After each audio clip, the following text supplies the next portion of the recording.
name is Rachel Johnson, and I'm a member of the Disciples Behavioral Health Initiative, which is a mental health and substance use resource collaborative that was established 5 years ago by the Christian Church in Nebraska.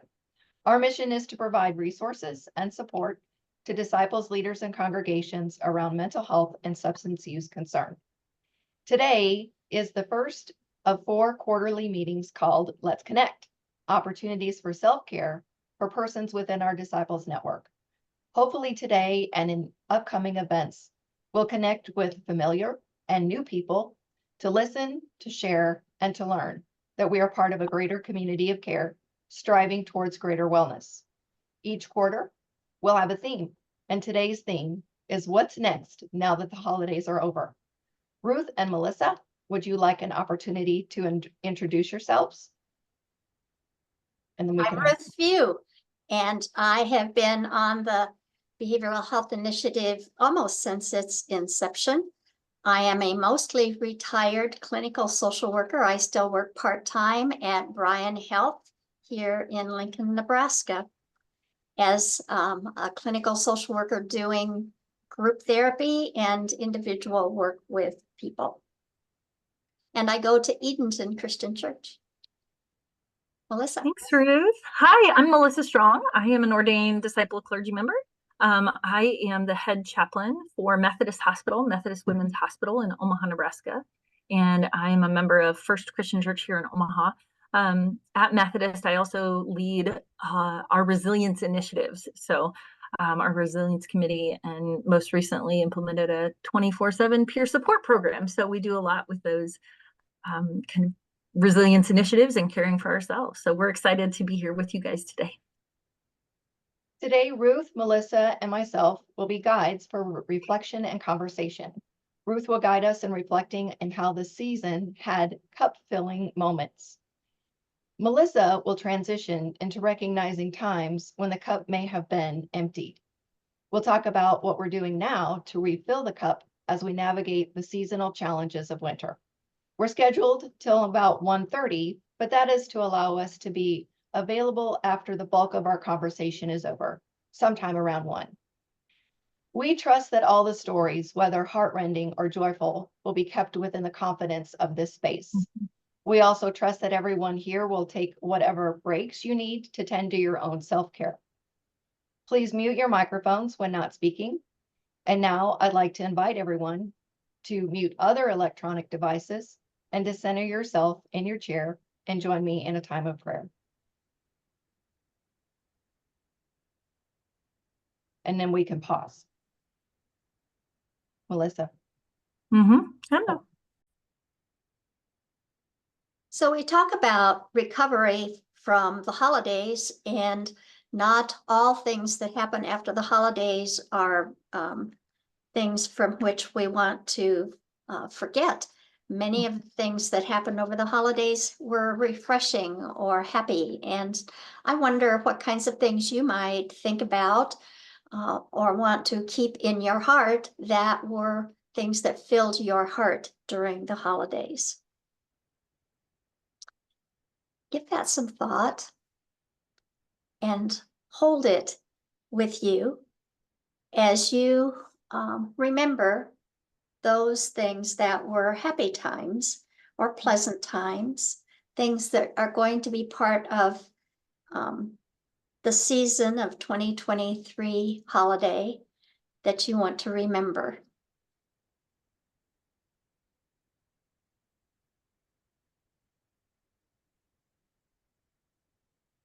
We also know that the holidays are wearing and difficult in some ways. And so we talk sometimes about how the holidays deplete our cup. That cup that may be filled can also be drained. And so you might want to think about, what are the things that have drained your cup? What are the things that were difficult or hard for you this year? Were there people that were especially trying? Were there people in your family that didn't get to the place they were headed for because of weather? Were there losses that this season triggered your memories about them? Is it hard because winter is a difficult time for many of us, especially in the northern parts of our country, because it gets dark early. And it seems like we should be accustomed to that because we all just live here. And yet every year that getting dark earlier and earlier, we have a definition of that, of seasonal affective disorder, is really, really troubling for many people. And it falls at the same time that we are dealing with the holidays. So for some people, those things are all kind of intertwined. Are there other difficulties that challenged you during this holiday season? Hold those in your heart and think about, how do you move from there into the next season of our lives? Because we're past the holidays, we're into mid-January, and what's coming next?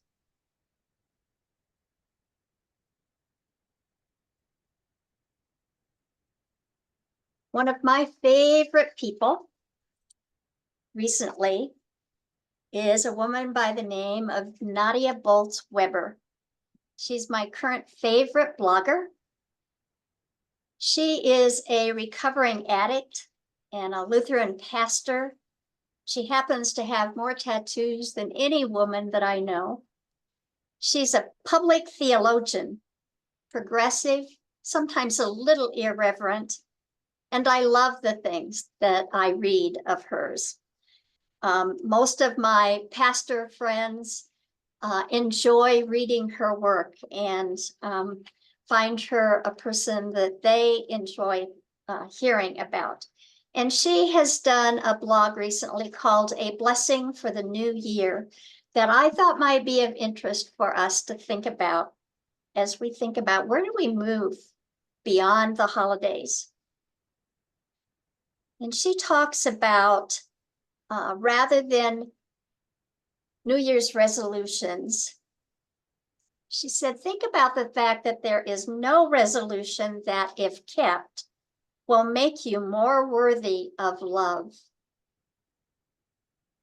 And there is no resolution that, if kept, will make life less uncertain and allow you to control your aging parents or your teenage children or the way other people act. So this year and every year, can you just skip the part where you do the resolutions and instead give yourself the gift of really, really, really low expectations? Not out of resignation, but out of generosity. Generosity to yourself. May you expect so little of yourself that you can be super proud of the smallest accomplishments.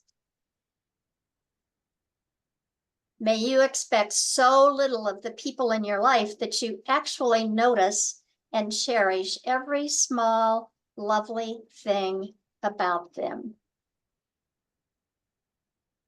Even the tiniest things. Appreciate those little things.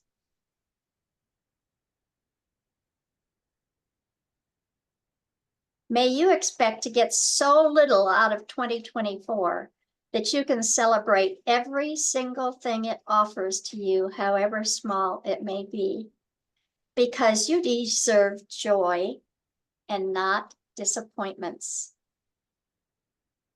And she signed it, Love, Nadia. So think about how you can adjust your expectations this year so that even the everyday accomplishments in your life, that I was able to make the appointments that either were made for me or that I made myself, that I did those things today. That I made that phone call that touched someone else's life. May we adjust the expectations in our life so that every day we are surprised by the accomplishments that we've made. Think on these things. Melissa.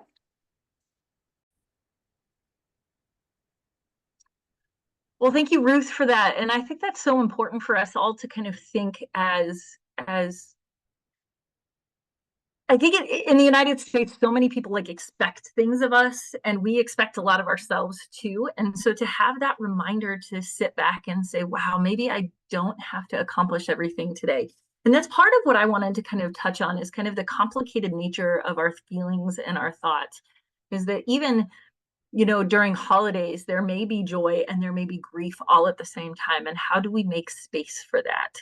And so part of what I'd love, you know, for you to kind of think through is are there things in your life that are that bring both positive emotions as well as what we would sometimes consider negative emotions? Or maybe it's not positive and negative, it's just mixed with things, right? And so, you know, sometimes that might be, I'm excited for something, but I'm also nervous for it, right? And it's not positive or negative on those things, but, or maybe I'm both frustrated with something as well as thankful for this thing coming about, right? And how do we figure that out in ourselves, right? Not to mention when somebody else expresses something that is different than what we understand and perceive. How do we make sense of all of that at the same time? And being together, the togetherness of holidays, as well as kind of the mixed emotions of churches. You know, sometimes our experience at churches, especially during holidays, can be positive, and sometimes there are things that are, you know, the one little thing that make it less positive. And so how do we honor that? And I think in the United States, at least, we like to keep things positive. We like to keep relationships with each other positive. And so some of those things that we think or we feel, you know, kind of end up being the dark corner in our brain that we don't want to shed light on. But in doing so, do we do a disservice to ourselves in not honoring the truth that is within us, right? And sometimes naming those things out loud. You know, there's a lot of conversation about like blue Christmas and things like that, you know, or the darkest night, usually sometime in the third week of December, and honoring that during that time. But sometimes the start of a new year is not always a positive thing either. And so how do we just, without staying in this difficult place, how do we just honor what is in front of us? You know, it's been a couple of difficult years, even for myself, different things that have happened. And so how do we sit and think about the year that is coming, and both with excitement as well as Ruth said, without like naming that anticipation for something that's happening, just in case it doesn't come about. You know, I wonder if there are things in our lives that maybe we can touch on, that maybe things that we can think about that have been complicated, that have been hard to even bring up, because we either don't have the time to process those emotions, or we don't have the energy or the person to be able to talk through with. You know, there's lots of things for us to be able to do.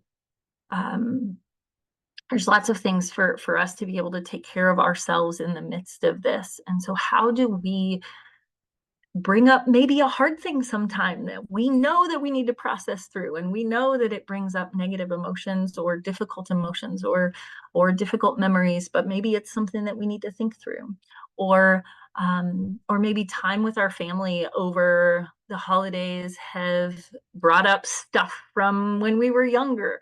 You know, how do we both honor where we are, where we want ourselves to be, but also kind of healing where we have been?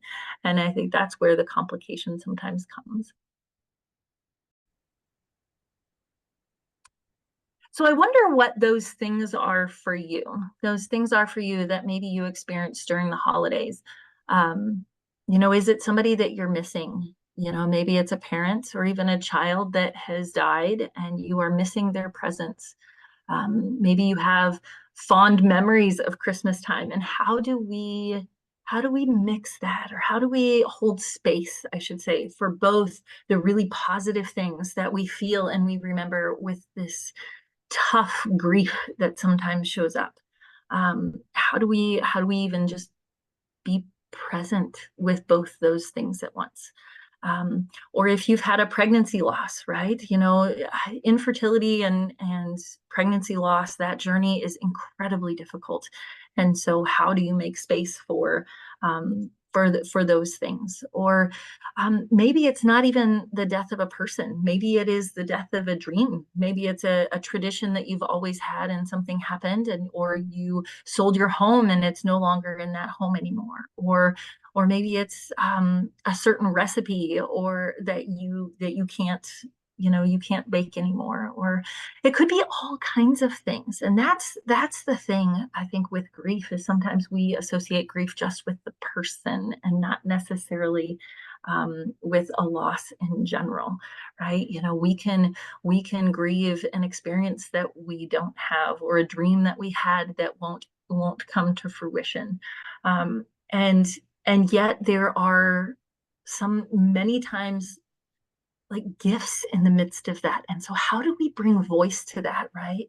And I think in naming it out loud, it gives permission for other people to voice that as well, right? So we for example, in 2023, we January of 2023, we lost a baby.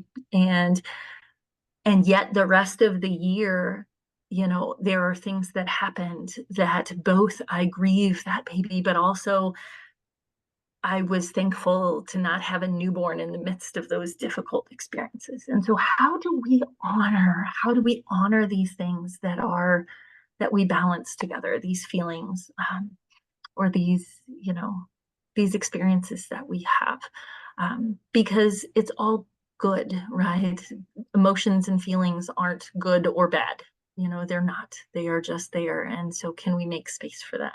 And one way to make space for that is to simply practice mindfulness. And I'm not sure if you are familiar with the practice of mindfulness, but mindfulness is connected to your own spirit. Like, what are you recognizing within yourself? If you close your eyes, can you feel your breath going in your nose? Is it cold or is it warm? As you breathe out, what is the difference? When you are feeling anxiety, or when you're feeling sadness, or when you're feeling joy, where does that even show up in your body, right? And when we're experiencing complicated emotions, how can we be present, not just to the emotion in our mind and the things that we think, not just to the emotion in our spirit and the way that we feel, but also the physical and physiological manifestations of that. Like, are your muscles tight, or are you settled? Are you relaxed? Are you scrunching your shoulders? All kinds of those things. So how can we care for ourselves, both in our mind, in our body, in our spirit? And I think a big piece of that is just being able to recognize where you're at, no matter how complicated or seemingly contradictory these thoughts and feelings are, and then finding somebody to talk about it, a safe person to talk about it, because anytime we can name those stories for ourselves, the worries or the fears in sharing those stories subside, and we can give those big emotions less power, and give it up to God. So thank you for your time. So Melissa talked about the ways that we can take these experiences in prayer, or internally, or in conversation with someone else. And I would like to end today, because not all of us feel comfortable in talking with someone else, or it's helpful for us to know that there are many ways in which we can communicate. So I'm back to Nadia Bolz-Weber, who recently was invited by her friend, Elizabeth Gilbert. Elizabeth Gilbert is the author of Eat, Pray, Love.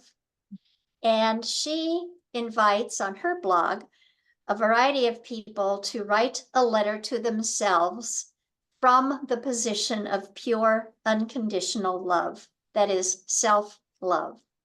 So Elizabeth Gilbert invited Nadia Bolz-Weber to do this. And Nadia Bolz-Weber says that she hemmed and hawed and avoided this, and finally was able to begin writing when she realized that pure love is for her, and perhaps for the rest of us also, just another way to speak of Christ. So I would invite you to consider doing some writing. I would invite you to write a letter to yourself from that pure love within you, which you may or may not think about as Christ, and have that conversation from pure love within you to yourself. I'm going to give you just a couple of statements of what Nadia Bolz-Weber said from pure love to herself. She said that she forgives herself for all the times that she gave herself away to people or institutions or ideologies that never loved her back. And that pure love of her inside her wants her to be aware of the fact that she is still whole, because her pure love center went out and reclaimed all of that from those people that would not love her. She said to herself that she can stop trying to earn that which is already hers. Her dignity, her beauty, her loyalty. That's a new word for me.